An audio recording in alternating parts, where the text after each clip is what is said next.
मुफ्ती कवि राखी सावंत से शादी के लिए तैयार हो गए, मगर एक शर्त पर।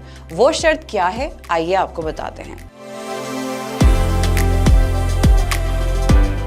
पाकिस्तानी अदाकार दाऊदी खान की जानिब से भारतीय अदाकारा राखी सावंत से शादी से इनकार के बाद मुफ्ती कवि ने शादी के लिए मशहूर आमादगी जाहिर कर दी। एक पॉडकास्ट में खातून पॉडकास्टर ने कहा कि राखी सावंत का कहना था कि वो किसी पाकिस्तानी मौलवी से शादी करेंगी, क्या आप उनसे शादी के ख्वाहिशमंद हैं? इस पर मुफ्ती कवि का कहना था कि वो हाजिर हैं। वो उनसे एक सवाल करेंगे कि कहीं वो किसी के निकाह में तो नहीं है। इस मौके पर मुफ्ती कवि का ये भी कहना था कि वो एक शर्त पर राखी सावंत से शादी करेंगे, अगर मेरी वालदा मुझे उसकी इजाजत देंगी। मुफ्ती कवि का कहना था कि मेरी वालदा ने मुझे हुक्म दिया है कि जो भी निकाह करना है उनसे पूछ कर करना है और किसी को अपने निकाह की तादाद नहीं बतानी। मुफ्ती कवि ने अपनी साबका शादी के बारे में कहा कि माजी में उनकी शादी एक नामवर कुंबे की खातून से हुई। ये कुंबा उतना ही नामवर था जैसे कि मौलाना अब्दुल कलाम आजाद, कायद आजम मोहम्मद अली जिन्ना, गांधी जी और नेहरू ने भी नामवर कुंबे से शादी की। ख्याल रहे कि तनाज़ात के बायस खबरों में रहने वाली 46 साल भारतीय अदाकारा राखी सावंत ने चंद रोज कबल पाकिस्तान में शादी का ऐलान किया था। भारतीय अखबार टाइम्स ऑफ इंडिया से गुफ्तगू में राखी सावंत का कहना था